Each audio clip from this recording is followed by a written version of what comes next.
इस ब्रह्मांड का ज्ञान, विद्वता, बुद्धि प्राप्त हो जाएगी।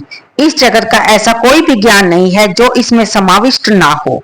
इस 12 ज्योतिर्लिंगों में दूसरा है मल्लिकार्जुन। दोस्तों, हम आपको सावन का मास चल रहा है और भगवान भोलेनाथ के 12 ज्योतिर्लिंगों के बारे में जानकारी देते जा रहे हैं। सबसे पहले हमने आपको सोमनाथ मंदिर के ज्योतिर्लिंग के बारे में जानकारी दी थी कि उसके इतिहास में क्या लिखा गया है। अब हम आज मल्लिकार्जुन मंदिर की तरफ आपके लिए ये वीडियो लाए हैं। ये मंदिर आंध्र प्रदेश के कृष्णा जिले में कृष्णा नदी के किनारे श्री शैल पर्वत पर स्थित है। इस मंदिर को दक्षिण का कैलाश भी कहा जाता है। माना गया है कि जो भक्त इस मंदिर में शिव पूजा करता है उसे अश्वमेध यज्ञ से मिलने वाले पुण्य के बराबर फल मिलता है। कुछ ग्रंथों में तो यहाँ तक लिखा है कि श्री शैल के शिखर के दर्शन मात्र करने से ही भक्तों के सभी प्रकार के कष्ट दूर हो जाते हैं। इस मंदिर के स्थापित होने में, ज्योतिर्लिंग के बनने में हमारे इतिहास में ये कथा आती है कि ये गणेश जी की वजह से शिव पार्वती से कार्तिकेय जी नाराज हो गए थे और फिर उसके इतिहास में जो कथा लिखी गई है उसका उल्लेख हम आपको इस वीडियो में करेंगे।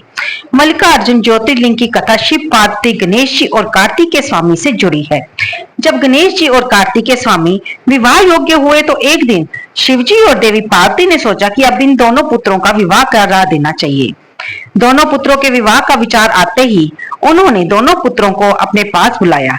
शिव जी ने दोनों पुत्रों से कहा कि आप दोनों में से जो इस संसार की परिक्रमा करके पहले लौट आएगा, हम उसका विवाह पहले करवाएंगे। शिव जी की शर्त सुनते ही कार्तिकेय स्वामी अपने वाहन मोर पर बैठकर तुरंत उड़ गए। गणेश जी अपने वाहन चूहे पर बैठे और कुछ सोचने के बाद उन्होंने अपने माता पिता की परिक्रमा कर ली और उन्होंने शिव पार्वती से कहा कि मेरे लिए तो आप ही दोनों मेरा पूरा संसार है। माता पिता के चरणों में ही सारे तीर्थ समाये हुए हैं। गणेश जी की इस बात से शिव पार्वती बहुत प्रसन्न हो गए। उन्होंने गणेश जी का विवाह करवा दिया। इसके कुछ समय बाद कार्तिकेय जी जब संसार की परिक्रमा करके लौटे तो उन्होंने देखा कि गणेश जी का तो विवाह हो गया है। कार्तिकेय स्वामी को पूरी तरह बात जब मालूम हुई तो वे क्रोधित हो गए। उन्हें लगा कि माता पिता यानी शिव पार्वती ने उनके साथ सही नहीं किया। उन्होंने तो इस बात का भी विचार नहीं किया कि कार्तिकेय को वापस आने के बाद ही इस बात का निर्णय लेना चाहिए था। इस बात पर क्रोधित होकर कार्तिकेय स्वामी ने कैलाश पर्वत छोड़ दिया और क्रौंच पर्वत पर रहने चले गए। ये क्रौंच पर्वत दक्षिण भारत में कृष्णा जिले में कृष्णा नदी के तट पर स्थित है। इसे श्री शैल और श्री पर्वत भी कहा जाता है। अब कार्तिकेय जी के नाराज होने पर उन्हें मनाने के लिए भगवान शिव और मां पार्वती ने बहुत कोशिश की, लेकिन वे नहीं माने। जब शिव पार्वती को ये लगा कि कार्तिकेय अब कैलाश लौटकर नहीं आएंगे तो उन्होंने तय किया कि अब से वे समय समय पर कार्तिकेय से खुद मिलने जाएंगे। माना जाता है इसके बाद से शिव पार्वती वेश बदलकर कार्तिक को देखने पहुंचे थे। जब ये बात कार्तिकेय को मालूम हुई तो उन्होंने वहां पर एक शिवलिंग स्थापित किया जिसमें शिव पार्वती ज्योति रूप में विराजित हो गए। एक मान्यता यह भी है कि हर अमावस्या पर शिव जी और पूर्णिमा पर देवी पार्वती कार्तिकेय से मिलने श्री पर्वत पर आती हैं। मल्लिकार्जुन ज्योतिर्लिंग में मल्लिका का अर्थ है पार्वती और अर्जुन का अर्थ है शिव। इस ज्योतिर्लिंग के दर्शन करना चाहते हैं तो देश भर से कृष्णा जिले के लिए आवागमन के आपको अनेक साधन आसानी से मिल जाएंगे। एयरपोर्ट मार्ग से भी आप यहाँ पर जा सकते हैं। बस, टैक्सी की मदद से भी आप मंदिर में पहुंच सकते हैं।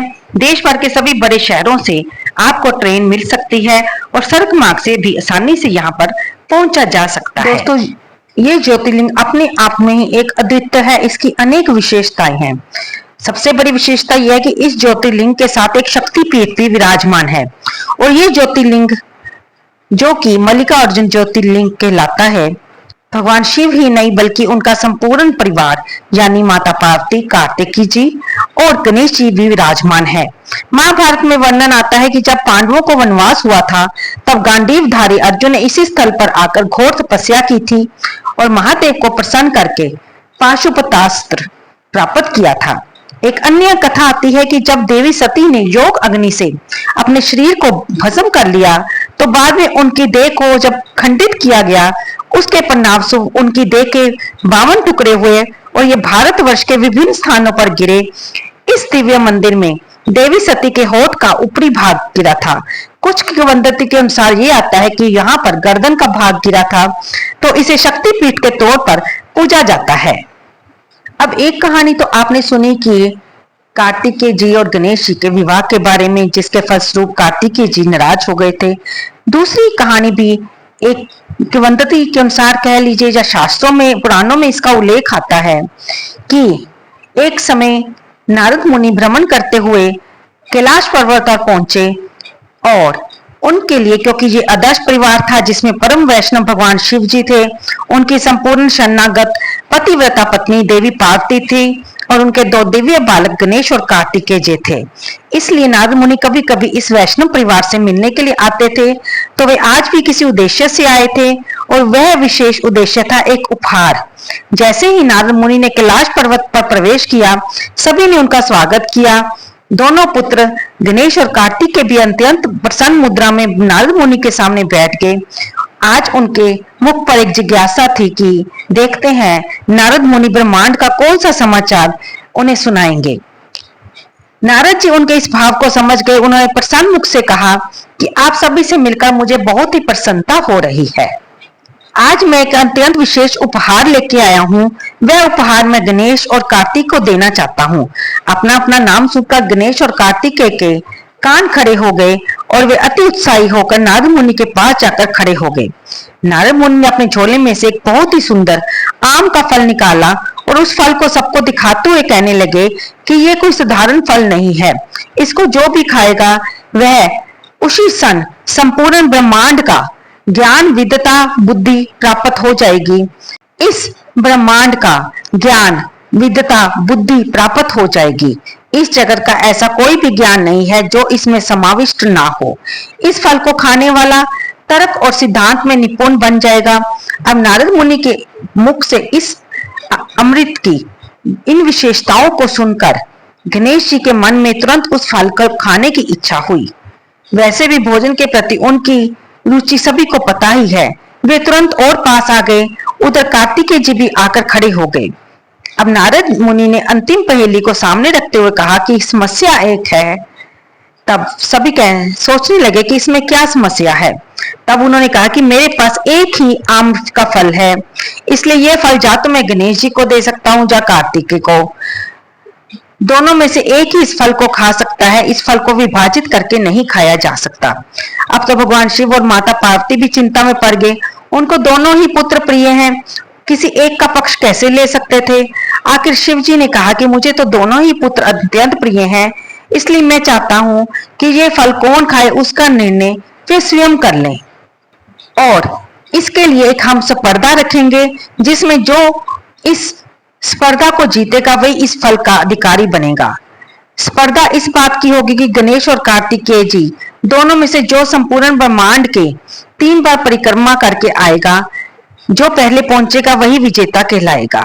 ये सुनकर कार्तिकेय जी बड़े खुश हो गए, क्योंकि उनके पास तो उनका वाहन मयूर था, जबकि गणेश जी के पास उनका वाहन चूहा था, जो कि ज्यादा तेज नहीं चल सकता था। उड़ना तो दूर की बात रही।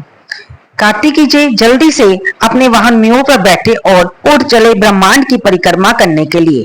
अब पीछे रह गए बेचारे गणेश जी और उनका छोटा सा मूषक। उस मूषक पर ब्रह्मांड की परिक्रमा करना तो असंभव कार्य था। इसलिए निराश होकर वे सोचने लगे कि अब क्या किया जाए। अचानक उनके मन में एक विचार आया कि पिताजी ने ब्रह्मांड की परिक्रमा करने के लिए कहा है, ये तो नहीं बताया कि कौन से ब्रह्मांड की। और ये विचार आते ही उनकी आंखों में चमक आ गई। उन्होंने बड़े प्यार से माता पार्वती की ओर देखा और मुस्कुराए। फिर गणेश जी ने अपने दोनों हाथ जोड़कर अपने माता पिता भगवान शिव और माता पार्वती को प्रणाम किया और उन दोनों की 3 परिक्रमा करके वे आराम से बैठ गए। अब माता पार्वती ने ये देखा तो उन्हें समझ नहीं आया। उन्होंने गणेश जी से पूछा, हे पुत्र, तुम ये क्या कर रहे हो? क्या तुम इस शर्त को जीतने का प्रयास भी नहीं करना चाहते? बिना प्रयास किए तुम हार कैसे मान सकते हो? तब गणेश जी ने बड़ी विनम्रता से उत्तर दिया, मेरी प्रिय माता, पिताजी ने ब्रह्मांड की परिक्रमा करने की शर्त रखी थी और मेरे लिए तो आपसे बढ़कर ब्रह्मांड कोई है ही नहीं, आप ही मेरा संपूर्ण ब्रह्मांड और संसार हो, आपके सिवा मुझे कोई और प्रिय नहीं। इसलिए मैंने आप दोनों की 3 परिक्रमा करके इस स्पर्धा को पूरा कर दिया है।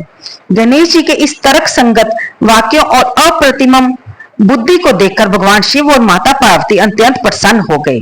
गणेश जी की बात हर प्रकार से उचित थी, उन्हें इसमें किसी प्रकार का दोष नहीं दिखाई दिया, इसलिए उन्होंने प्रेम पूर्वक गणेश जी को विजय घोषित कर दिया और उन्हें वह आम्र फल प्रदान किया गया। अब यहाँ पर इस कथा के मुख्य अंश की शुरुआत होती है। जब कार्तिकेय जी अपनी 3 परिक्रमा पूर्ण करके वापस आए तो उन्होंने गणेश जी को वे फल खाते हुए देखा। वे अत्यंत क्रोधित हो गए, उन्हें बहुत आश्चर्य हुआ। तब माता पार्वती ने गणेश जी की बुद्धिमत्ता की प्रशंसा करते हुए सारा वृत्तांत कार्तिकेय को कह सुनाया। ये सुनकर कार्तिकेय को क्रोध आ गया। उनके क्रोध का कारण यह था कि उनके माता पिता ने गणेश को विजय घोषित करने से पहले उनके वापस आने की प्रतीक्षा भी नहीं की। ये सोचकर वे अत्यंत दुखी हो गए। उन्होंने क्रोध में आकर निर्णय किया कि वे अपने घर का परित्याग कर देंगे और सबसे श्रेष्ठ ज्ञान को प्राप्त करने के लिए वे तपस्या करेंगे। उनके इस अतार्किक निर्णय को सुनकर माता पार्वती और भगवान शिव को बहुत आश्चर्य हुआ। उन्होंने कार्तिकेय को समझाने के बहुत प्रयास किए, लेकिन कोई लाभ नहीं। कार्तिकेय अपनी बात पर अडिग रहे और निकल गए क्रौंच पर्वत पर तपस्या करने के लिए। अपने पुत्र के वियोग को सहन न कर पाने के कारण भगवान शिव और माता पार्वती उन्हें मनाने के लिए क्रौंच पर्वत पर गए। उन्होंने कार्तिकेय को अनेक वात्सल्यपूर्ण शब्द कहे, कैलाश पर वापस लौटने के लिए विनती की, लेकिन कार्तिकेय नहीं माने। उल्टा वे माता पिता को उस पर्वत पर देखकर पर्वत से 3 योजन और दूर चले गए। अंत में इस बात पर सहमति बनी कि प्रत्येक मास की अमावस्या पर भगवान शंकर कार्तिकेय से मिलने जाएंगे और प्रत्येक मास की पूर्णिमा पर देवी पार्वती उनसे मिलने जाएगी। इस प्रकार भगवान शिव ज्योतिर्लिंग के रूप में वही स्थान पर स्थापित हो गए। अर्जुन शब्द भगवान शिव का ही एक नाम है और मल्लिका माता पार्वती का एक नाम है, इसलिए इस ज्योतिर्लिंग को मल्लिका अर्जुन ज्योतिर्लिंग के नाम से जाना जाता है। इस दिव्य ज्योतिर्लिंग के दर्शन करने की महिमा का वर्णन करते हुए सूत गोस्वामी जी कहते हैं कि इसका दर्शन करने मात्र से व्यक्ति का पुनर्जन्म नहीं होता। ये एकमात्र ऐसा शिवलिंग है जिसका अभिषेक करने के पश्चात श्रद्धालु इसका स्पर्श भी कर सकते हैं। इस मंदिर का प्रवेश द्वार राजगोपुरम स्तंभ अत्यंत सुंदर और विशाल है। विजयनगर साम्राज्य के दौरान इसका मुख्य मंडप निर्माण किया गया था, जो कि इस मंदिर का मुख्य कक्ष है। इस मंदिर में सहस्त्र शिवलिंग भी है। भगवान नटराज के अनेक सुंदर चित्रों से युक्त दर्पण कक्ष भी है। ऐसी मान्यता है कि मल्लिकार्जुन ज्योतिर्लिंग के दर्शन करने के बाद वहां स्थित साक्षी गणपति मंदिर के दर्शन करने भी जरूरी है, नहीं तो आपकी यात्रा अधूरी मानी जाएगी। लोक मान्यता ऐसी है कि गणेश जी ज्योतिर्लिंग के दर्शन करने आने वाले भक्तों की हाजिरी दर्ज करते हैं ताकि उन्हें अंत में मोक्ष दिया जा सके। दोस्तों, इसके अलावा इस शक्तिपीठ के बारे में अनेक आश्चर्यजनक बातें बताई जाती हैं कि यहाँ पर ये एक ऐसा अनोखा शक्तिपीठ है जहाँ पर हर रोज भगवान शिव और माँ पार्वती की शादी रचाई जाती है, जिसमें उनके बच्चे अपने माता पिता की शादी के गवाह बनते हैं। यानी कि भगवान कार्तिकेय जी और गणेश जी को भी बीच में बिठाया जाता है। माता पार्वती को यहाँ ब्रह्मभ्रंबा देवी के नाम से जाना जाता है, जिन्होंने भंवरे के रूप में एक असुर का संहार किया था, इसलिए इन्हें ब्रह्मभ्रंबा देवी कहा जाता है। जब वह असुर देवताओं के लिए एक मुसीबत बन गया था, तब देवी पार्वती ने भंवरे का यानी कि मधुमक्खी का रूप लिया, जिसकी 6 टांगे थी, और उन्होंने उस असुर का संहार किया। यानी कि ब्रह्मभ्रंबा का मतलब होता है कि मदर ऑफ बीज, मधुमक्खियों की मदर। उन्होंने इस रूप में अवतार लेकर अरुणासुर नामक एक दैत्य का वध किया, जो कि सभी देवताओं के लिए बहुत ही खतरनाक था। उसे ब्रह्मा जी से ये वरदान मिला था कि ना तो 2 लातों वाला और ना ही 4 लातों वाला प्राणी उसे मार सकता है। तब मां ने 6 लातों वाली मधुमक्खी का रूप लिया और अरुणासुर को मारा। उन्होंने अनेक रूप धारण किए और अनगिनत संख्या में बम्बल भी यानी कि मधुमक्खी के रूप में अवतार धारण कर इस असुर को अपनी सेना से मार दिया। तभी से माता पार्वती को जहां पे ब्रह्मा देवी के नाम से पूजा जाता है। कार्तिक के महीने में लोग यहाँ पर अनगिनत संख्या में आते हैं और दीपदान करते हैं। यहाँ का दीपदान आंवला दीप ज्योति के नाम से प्रसिद्ध है, यानी कि आंवले के ऊपर और नीचे जोत रखकर उसे जगाया जाता है और दीपदान किया जाता है। स्कंद पुराण और दूसरे पुराणों में भी इसका उल्लेख आता है कि इस शिवालय में, इस ज्योतिर्लिंग में कार्तिक के महीने में आंवले के ऊपर जोत रखकर उसे जलाया जाता है और भगवान को अपनी प्रार्थना अर्पित की जाती है। लाखों की संख्या में यहाँ पर भक्तजन आते हैं और दीपदान करते हैं। ये यहाँ की अपने आप में एक अनोखी बात है, विशेषता है। राजा कृष्ण देव राय ने यहाँ पर जो इस मंदिर की छत शिखर बनाया था उसको सोने से बनाया था और कहा जाता है कि छत्रपति शिवाजी भी यहाँ पर भगवान के ज्योतिर्लिंग के दर्शन करने आते थे और पूजा करते थे। ब्रह्मा माता को छत्रपति शिवाजी की कुल देवी कहा गया है। तो दोस्तों, ये थी सारी जानकारी मल्लिकार्जुन मंदिर के बारे में, ज्योतिर्लिंग के बारे में। आप क्या इस जानकारी के बारे में जानते थे? हमें जितनी जानकारी प्राप्त हुई वो हमने आपके साथ शेयर करी। उम्मीद करती हूँ कि ये वीडियो आपको पसंद आई होगी। सावन के महीने में भगवान शिव की हम जितनी भी कथा सुने, उनके जितने भी ज्योतिर्लिंगों के हम वीडियो के जरिए दर्शन कर पाए, उनकी कहानियां सुन पाए, उतना ही हमें ये पुण्य की प्राप्ति होती है। हम देखने ना भी जा पाए तो भी हम कथा को सुनकर, उनकी कहानियों के सुनकर इन ज्योतिर्लिंगों के महत्व के बारे में तो जान ही सकते हैं। मेरी वीडियो को लाइक करें, शेयर करें और कमेंट बॉक्स में हर हर महादेव लिखना बिल्कुल ना भूलें। धन्यवाद दोस्तों।